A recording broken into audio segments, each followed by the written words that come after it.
Scholars, welcome back to the counselor's office. I'm Mr. Game Counselor, and we are reacting to the Dev Insight. We're talking about the director. That's right. It's back.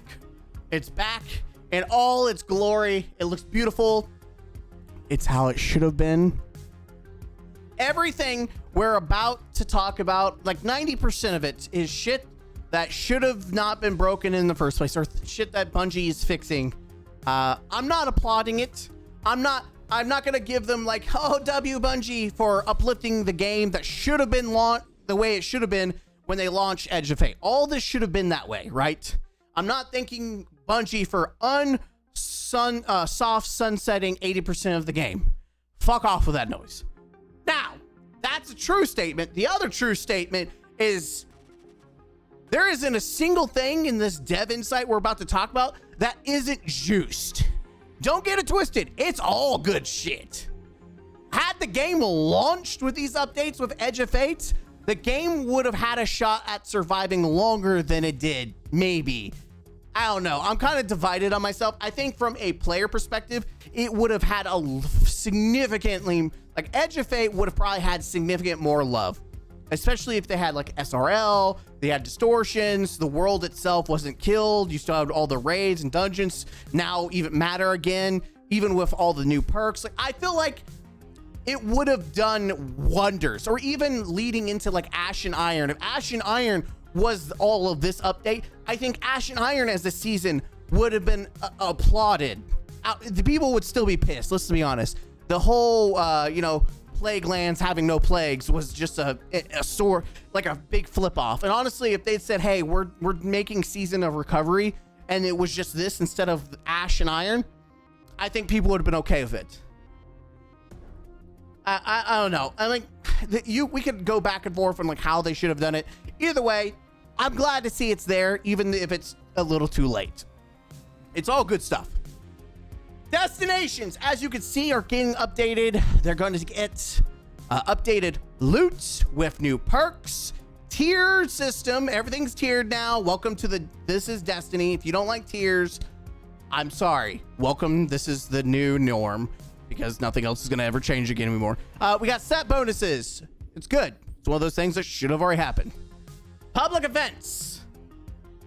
I'm just reading these for you. I'm trying to be quick with this because I want to give my thoughts, and there's other pictures to go through, right? And a lot of you have already read this, so it's just not it's better if I just give my thoughts, or you're here for my thoughts on what I think about it, right? Public events. There are two changes here. One of them, I'm gonna give a big fucking W here in a minute, but we'll get to it when we get to it, right? We're gonna only talk about the one real change that for right now. The first one is updating public events to give tier rewards. Should have been that. Tier 3 base completion, you'll get tier 3 loot. Tier 4 for completing heroic.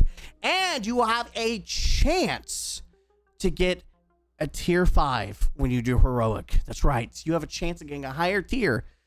Chase is back. I'm so happy to see they brought back Chase to the game. Also, it's kind of funny because game started with us farming public events, and it's ending with us farming public events. And that's true. Destiny 2's whole history is everyone would just farm public events to get all the exotics unlocked and just get everything you need. So it's a little poetic that we're now back. Except I would say this is probably the best that public events have ever been.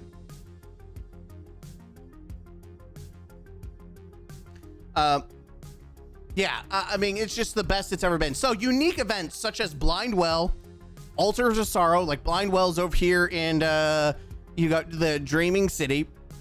You got Altars of Sorrow on the moon, and then Terminal Velocity over here, Neptune. They will also have updated tier rewards. The world loot pool, so the whole world, the random drops, the random legendary engrams you get, will now feature a collection of tiered loots spanning multiple years through Destiny 2. They tease the Splicer gear and the Saint 14 gear, so like probably Season of the Dawn kind of stuff. This gives me some cope because we might see inaugural dress. Maybe we'll see some, Crown of Sorrow weapons. Maybe Bungie wants to drop some Scourge of the Past weapons. Wink, wink. Some of those were really cool looking. What else? So we can think of other guns that we would like to see that we haven't seen in quite some time. I'm trying to think. Forsaken. Oh my God, bring back Forsaken weapons, please. Mindbender's Ambition. Give it some love. Give it some love. Give it some love, baby. All right. So, Destination Loot, we're going step by step. We're going to the Cosmodrome. That's right, we're starting with Cosmodrome. We've got Rasputin-themed weapons. The Akelos, I don't think I've ever said it right, and Seraphic weapons, right? They have a new trait called Eyes Up. This weapon, I'm just going to read it verbatim, right? This weapon gains reload speed, range, and increased damage against combatants for a short time when combat begins.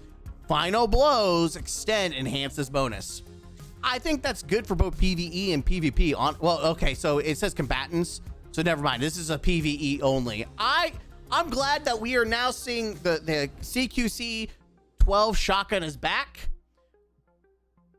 I don't know if it's gonna be better than the Ikelos shotgun. I don't think so. One's a lightweight, one's a rapid fire. Don't get me wrong, this is a sexy looking shotgun, but it's never been good. Maybe at one time lightweights were cracked for PvP, but then they've changed it, and I don't think lightweights even. It's been so long since I played Heat Crucible, I forgot which shotgun. I know pellet shotguns in general, like the pellet shotguns are just not generally good. Slugs are good. Maybe it is lightweights that are cracked. No, precision. It's precision that's cracked right now. But anyways, let's see. They also talk about hidden secrets. Sorry, they don't talk about that. That's something else. There is a hidden secret. What do you see on this picture, guys? Did you catch it the first time? Right here. That's right, Overload. Frames now have intrinsic anti-champion capabilities. Can I just say something real quick? I know I'm going off camera when I was doing this. Why the fuck was that not the way it was in the first place? For years, we begged them, please remove the fucking champion part of the artifact. Everything else is fine. Why the fuck did they have to do rotations? God damn it. Yeah, so they finally did it. They finally gave us what we want. Get rid of the goddamn artifacts and give it built in. This makes so much sense, and it pisses me the fuck off that it took the game dying for them to fucking finally do it. God dang it, Jimmy. God dang, Bobby. Anyways, moving on. We're going. Here's all your. It's all right. We got surround and incandescent chain reaction. That's interesting for a shotgun. But like 1-2 punch and trench barrel are kind of like the PvE. That's where you're gonna be. He'll clip with trench barrel 1-2 punch. Interesting. But quick draw. That's interesting to see. Quick draw, closing time, snapshot, slide shot, Discord on the shotgun. I don't know. We'll see how. I'm not really too keen, but it's cool. Nessus. Yes. I love this fucking auto rifle. It just looks sick. And it pissed me off that they never brought it back. But here we are, baby. They brought it back. The Perfect auto rifle. So let's see. Nessus is going to feature classic collection of Vex roll weapons or weapons that are more Nessus themed. You're going to see them bring those back. The new trait that comes with them are called the Fell Deadly. Dealing damage grants a stacking bonus to maximum mag size, target acquisition, and range until your next final blow of this weapon. So I don't know for PvE. It could be like the whole magazine size. That sounds great for PvE. PvP, the target acquisition and range sounds interesting. I guess if you're like dueling and you're fighting multiple people, it gives you a stack of the target acquisition and range. So PvP, that could be interesting. Again, Perfect is back. I love this. And it's also unstoppable, the high impact frame. So we know lightweight, overload, high impact, unstoppable, which makes sense. High impact does big damage. Just unfortunate. I hope it doesn't take too damn much to activate. Truly, because it's these are slow weapons. So also, if you didn't notice, the icon is just Destiny. Sag. So this the perfect, which is a 360, or wait, rounds per minute is 400. Hold up, wait a minute, are they increasing the rate of fire? Because it's 360. So are they changing high impact rounds to 400 rounds now?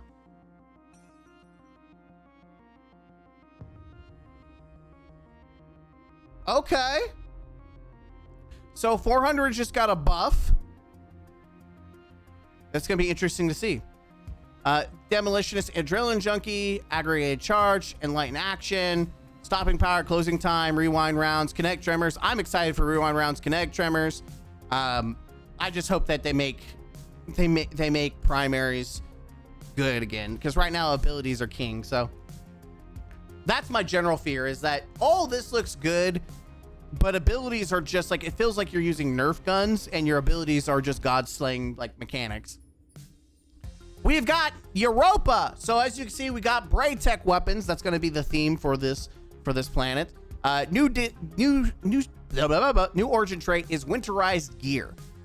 After being out of combat for a moderate duration, this weapon gains stability, reload speed, handling. These benefits decay over time after re-entering combat. For PvE, this maybe I don't think it's gonna be good. For PvP, however, like if you get this, you get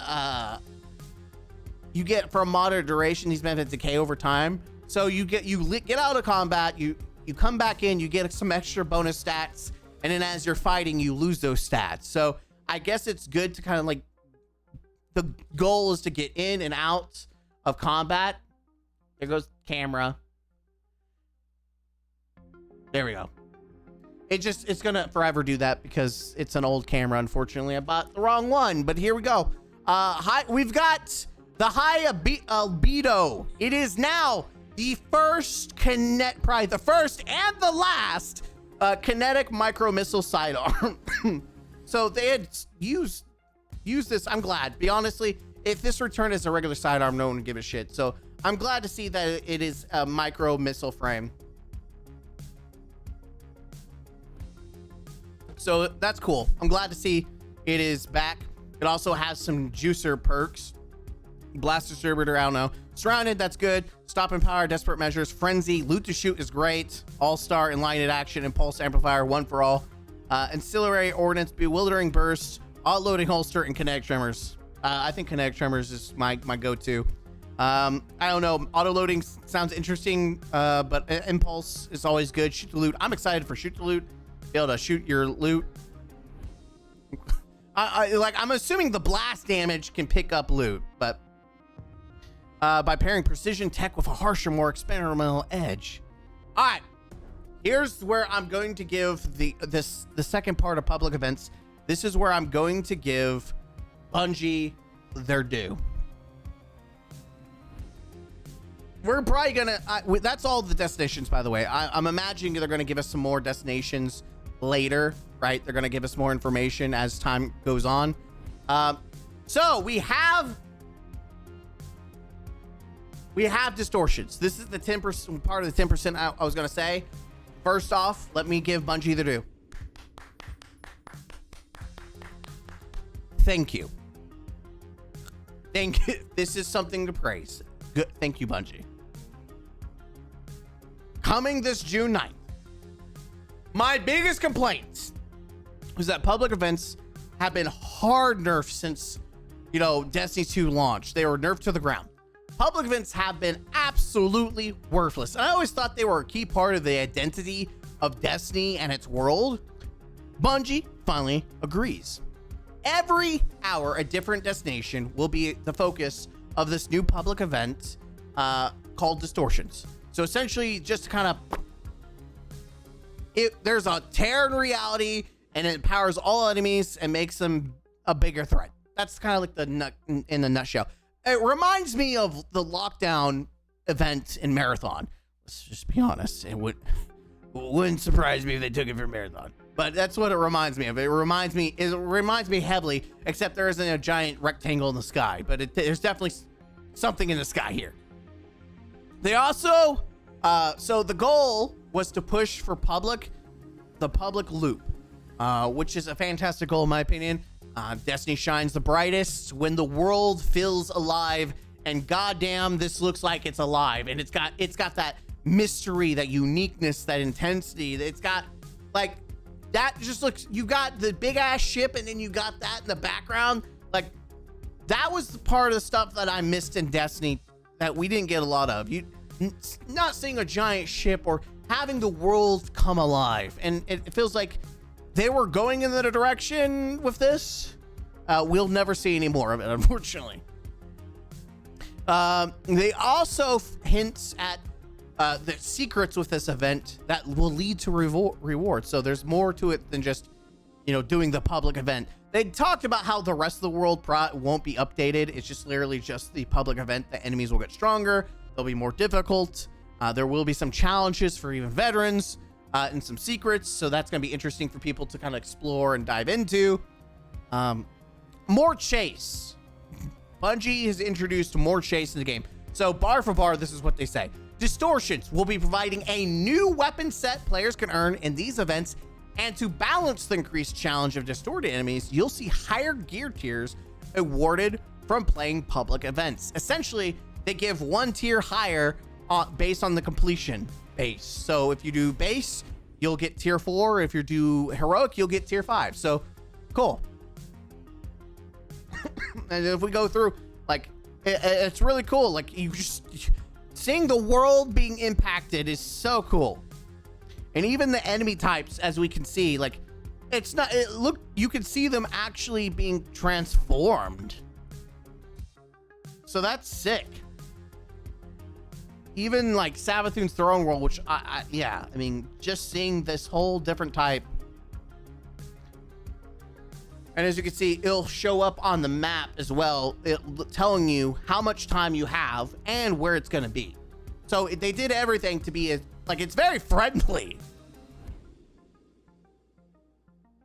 Overhauling the portal. The cancer that killed Destiny outside of leadership. I'm talking about the portal. I know leadership is the other form of cancel. This is the in-game cancer that killed Destiny. The portal tab is gone. They kept the quick access to Destiny playlists though. So all these different playlists, Fireteam, Pinnacle, Arena, Solo, those are staying. Those are in their own little bucket. They're quick access. Portal activities, bonus engrams, bonus focuses, and seasonal hub are still accessible. You still can do them. Gambits. We'll now have a portal category, updating with scoring, and raids and dungeons will have easy access on a point on the front of the director. Like if we go, I think they showed the picture right here. Yeah, so we look down here, you could see it. You could see Iron Banner, you could see Crucible, PvP, Gambits, and then you see the raid section. And I'm assuming that this right here is the seasonal hub right here, right? But specifically, the portal is dead, but not completely dead, right? It's funny. This is like 20% of the game now. The portal is now 20%, which I think is fantastic. I'm glad that it is just now a side thing. So shout out, for the people that still love the portal. You have it. It's just hidden away. We've Uno reverse carded the portal. Instead of hiding the directory, now we're hiding the portal. Fuck you. Fuck you. Dungeon ops are gone. Duh. Instead of doing half a dungeon, now you could just play the dungeon. That's how it should have been. Dungeon ops were fucking retarded, and now they're gone. All right, adding more to Fireteam ops.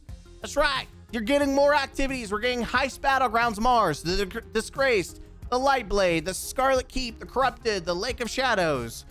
They're also adding, is it going to be anything else?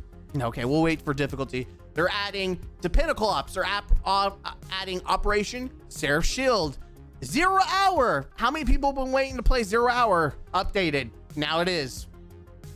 To the Arena Ops, we're now getting Override on a 4-week rotation. So they're doing everything they can to add as many things to, the portal / the directory to make it viable instead of being left behind. Good. That's how it should have been. All right, now we're talking about difficulty and rewards. This is probably the biggest thing that I hated about the portal, is that it became a min-maxing game about choose a difficulty, spam a bunch of fucking modifiers, and just farm the same shit over and over and over and over and over again, and it killed the game. Well, Bungie listens. When the game dies, that's when Bungie listens. For apparently, it's only when the game dies that they listen. Now you can select a difficulty. You will always hit a default reward rank, which will result in a default reward tier without adding any modifiers. So here we have the modifiers. Normal, you will always have tier 1. Advanced, you always get tier 2. Expert, you always get tier 3. Master, you will always get tier 4. Grandmaster, you're guaranteed tier 5. And they explain ultimate is kind of for the memes. Like if you want a challenge for the funsies, you can do ultimate, but it doesn't give you anything special. I think this is a throw. I know that they probably didn't have time, but I think specific activities, ultimate should have gave you like a hollow foil version. Listen, that's my criticism, is ultimate should have give you hollow versions. You got tier 5, then you have hollow, so that you're earning something that's rare and it's harder. Listen, beggars can't be choosers at this point, but yeah, it's just a criticism to throw out there. Mods do exist, so if we go down here, modifiers do exist. They will exist. However, they explained it that modifiers are less about being like they're not necessary. So for instance, if you didn't want to do a grandmaster, you didn't want to deal with a shit ton of champions or all the extra difficulty that it has because it's a grandmaster and or the combat level, you can add modifiers to increase your score to compensate. So if I wanted to run master, but I wanted tier 5, I would do master with a bunch of modifiers to increase my score. So that way I can make it challenging, but it's at the master level. Or expert, which is also kind of good because that means say you're stuck at expert, you're only 350. Well, damn, Jackie, I can't get tier 4. Well, yeah, you can. You can just put a bunch of modifiers, unless I don't know. I can't speak for you. I'm looking and they say nothing about it, but it sounds like the modifiers aren't going to increase your combatant power at all, and it's just going to increase your overall score. So that could actually be really, really clutch. So it makes it to where even your power level is not as important anymore. It's just get into your preferred level difficulty. You can add modifiers to crank up the difficulty, so that way you can get the a higher tier with like score wise. But if you do grandmaster, you're guaranteed the highest form possible. You don't have to go higher than that. But theoretically, you could do master, do a bunch of modifiers, and still get tier 5. That's the thought process that they talked about, right? All right. So what about matchmaking portal activities? Activities will include fewer modifiers than what players have previously encountered. Thank God. Nothing's more annoying than loading up and having a bunch of awful modifiers and you're just trying to have fun, and makes matchmaking so much, a pain in the ass. Will grant rewards and rank for the selected difficulty. So it's based on difficulty. You'll select it, you'll go into it, and it's preset modifiers. Sweet.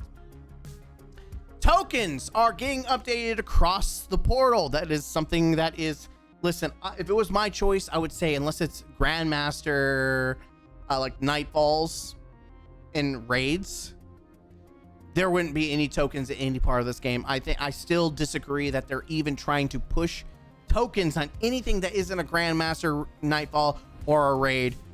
There should not be any tokens at all. Zip, nada. That's just my thought process. Okay, it looks like there's nothing really, so we're just gonna keep this up here. Arena Ops no longer has tokens. So Arena Ops, let's just go ahead.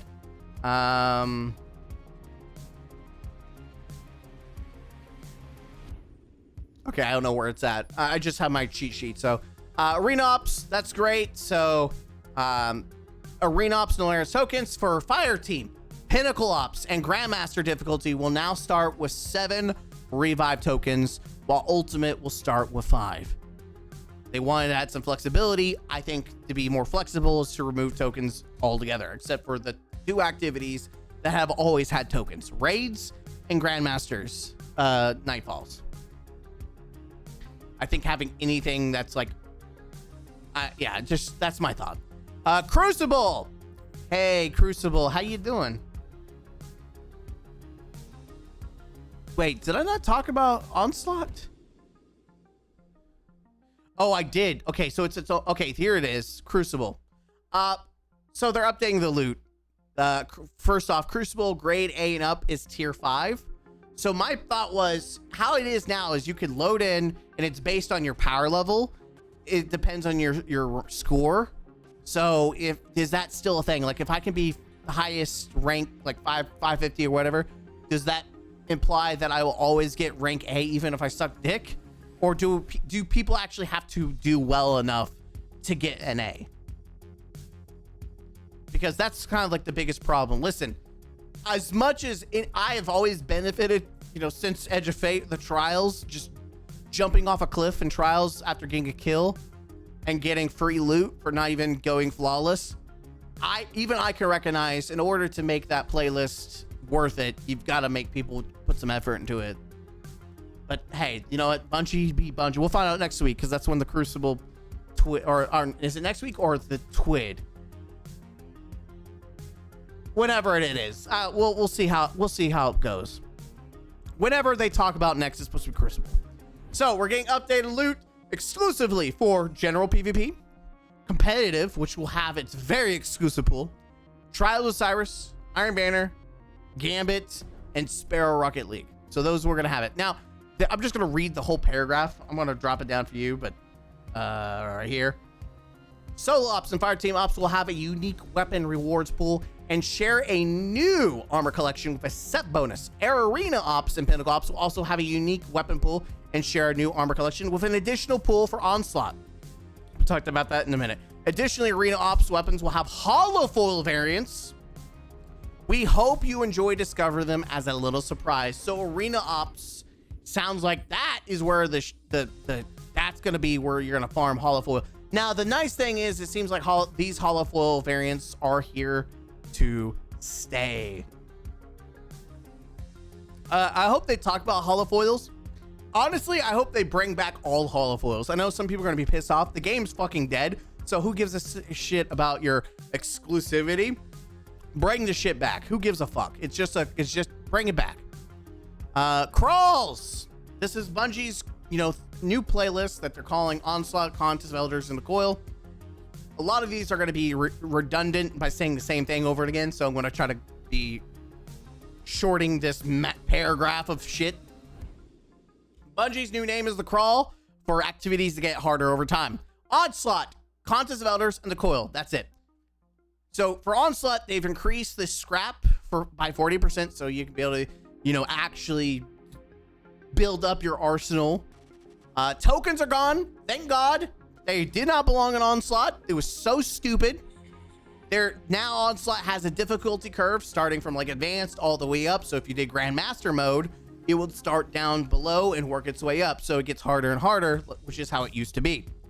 Brave Arsenal is now back. This was the most stupidest thing, the most retarded thing that Bungie did, was to remove the Brave Arsenal. Just some really good starting weapons that even free-to-play players can jump in and could have played Onslaught and got some nice weapons that they can then take to play the rest of the game. Like there were some good PvP weapons. There were some good regular play weapons. There were some great raid weapons. Even if it wasn't meta, it was still useful to have that people could use. And so when they took Onslaught the Brave Arsenal way, I was like, why? So I'm glad to see that they're back. Again, not going to applaud them for it. They're fixing something they should have never done. So for Onslaught, every 10 waves gives you a Brave Arsenal weapon and a Pinnacle Op weapon. So you get double the juice. Contest of Elders has been reduced by 1 run, so you're running like 3 times instead of 4. Same thing, difficulty curve. World loot drops, so that's what you're going to get. I think this is a throw. I think they could have easily pulled, they could have put Forsaken weapons in here, I feel like this is a throw. Cons of Elders, there's so many different weapons that they could have put into this specifically, but they opted for world loots. So, I guess it's some way to farm something, you know, if you don't want to rely on RNG engram drops. I guess this is nice. But it's that's it. The coil, same thing, difficulty update with the curve, and then world loot, and plus pinnacle drops. So you're getting double drops. The most surprising thing, and also slightly disappointing thing, is Gambito is back. Gambit Ops will have its own tiered reward pool with a new armor set, armor bonus, reprised weapons, as well as bonus drops and bonus focus. They're putting it into the portal.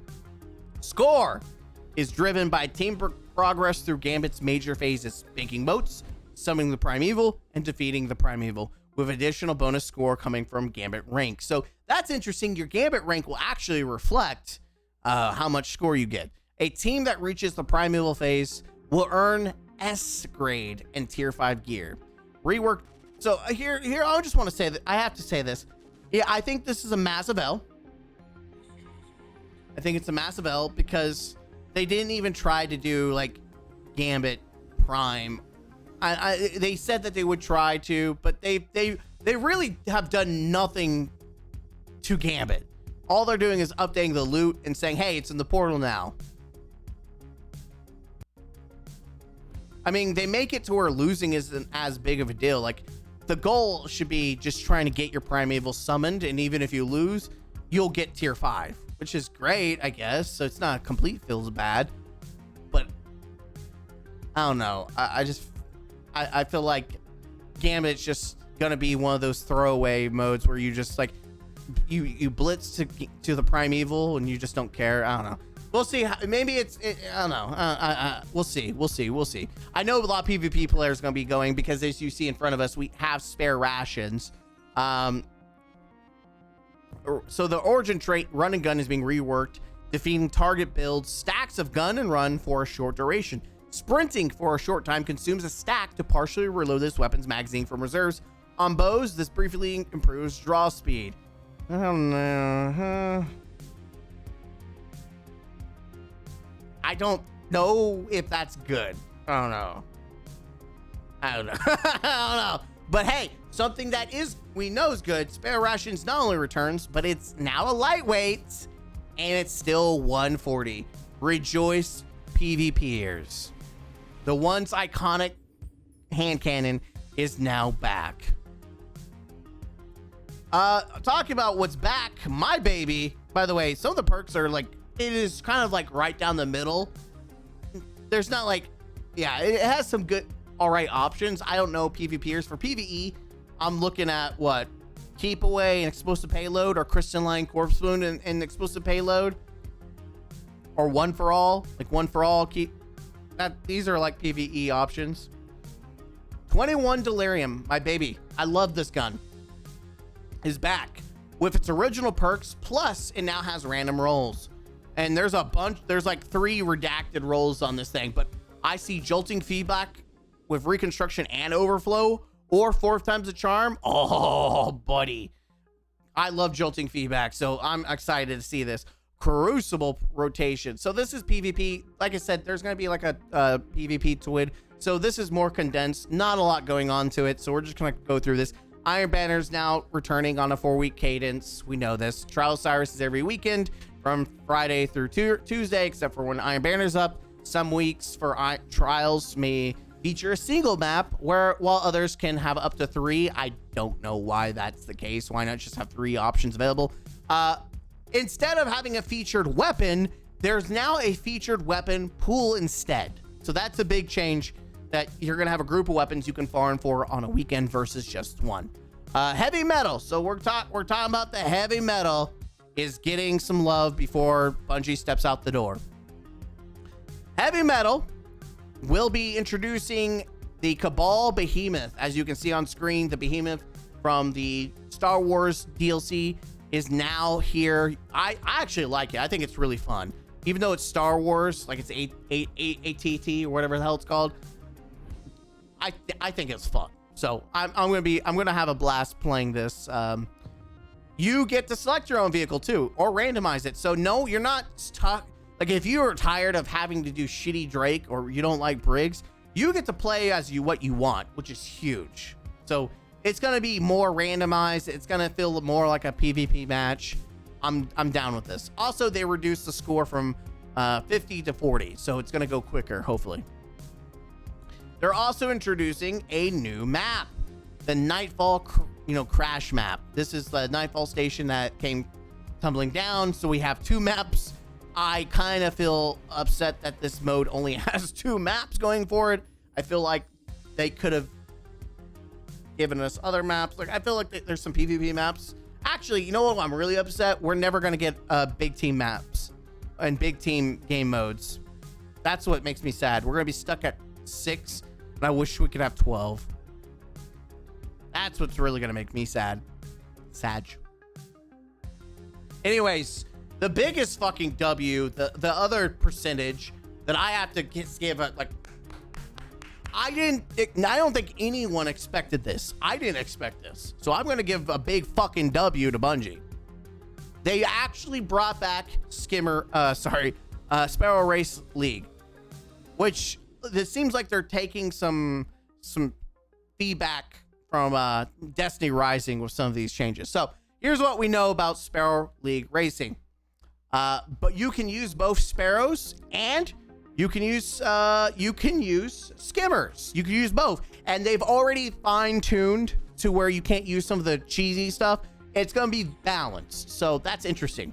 It's gonna be a balanced mode. They also made it to where if you tie, you get equally the great reward. So if you're first place and someone else gets right beside you, you both tie, you both get the best loot.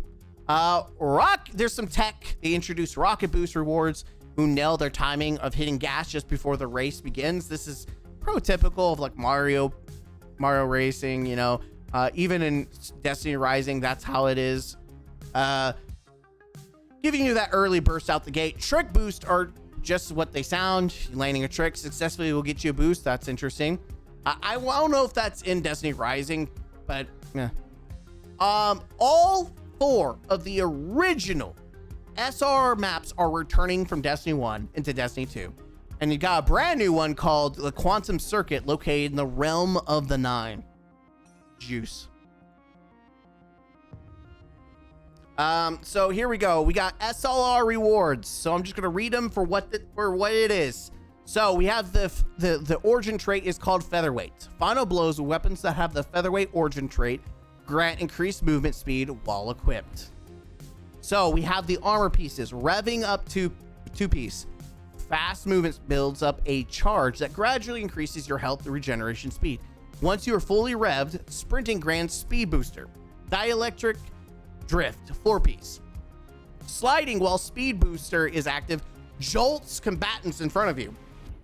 Okay. Which, by the way, just so you were all on the same page, Jolt is a champion, synergy perk. Like, that's what stuns champions. I'm trying to remember. I think it's Overload. Is it Overload? Yeah, I think. Is Jolt Overload? Man, I know it's not anti-barrier, and I don't think it's unstoppable. I believe Jolt is Overload. No, maybe it is unstoppable. I don't know. It's either unstoppable or Overload. It's definitely not barrier. But the fact that you could wear a full set to get a free champion synergy, huge. Like, I feel like this opens up the possibility that you just don't have to worry about champions nearly as much. So that's kind of nice. Brand new SLR Racing Sparrows and Skimmer, as well as armor ornaments, returning Destiny 1 Racing Sparrows with Skimmers, by the way, new and returning SLR emblems and more. So this is a full-fledged mode that is probably completely flushed out. Like, it feels like its own little seasonal event, actually mini expansion. With how many guns we're getting, it feels like a mini expansion. Like, that's the thing that's crazy to me. Like, this doesn't seem like a traditional event. Like, this with four custom, because you gotta remember they had to make I don't know if they poured them over, but I think they do at least have to do some major work to make them work in Destiny 2, plus a new map. So like we're getting quite a bit for this whole PvP mode. So it's crazy. I know this was a long video and I tried to go through it. That's why we did notes so we can get more like my feedback. This is all good stuff. And there's nothing here that I'm like, yeah, this is ass. No, this is good. And imagine if this came out like the game was this way. Imagine. Holy shit, imagine. That's what pisses me off, is this is shit that we should have had. Minus like the SRL and distortions. Like that's some extra juice to make the world better. But like this shows that Bungie has the ability, even with some of the loss of talent, to improve at least the base game. Like you could say that they don't have to make new narratives or new worlds. They don't have that juice like they used to have, but they have the ability to uplift the game. Like to continue to evolve the world and make it better. There's at least that much talent. You gotta say at least there's that much talent to do that much. But yeah, I mean every change, I see no negatives here. I see zero negatives. This is all plus, except for tokens. I'll say the token shit need to be removed, but they heavily rolled that back. So this is all dubs for me. Dubs for me. Yeah, I think it's definitely worth doing a farewell tour for Destiny 2. If you've not played it, now's a good time to consume it as it is and give it a good farewell. But yeah, I'm Mr. Gaming Counselor. Hit the like button, comment down below, and subscribe to the channel for more. As always, I'll see you guys in the next one. Huzzah!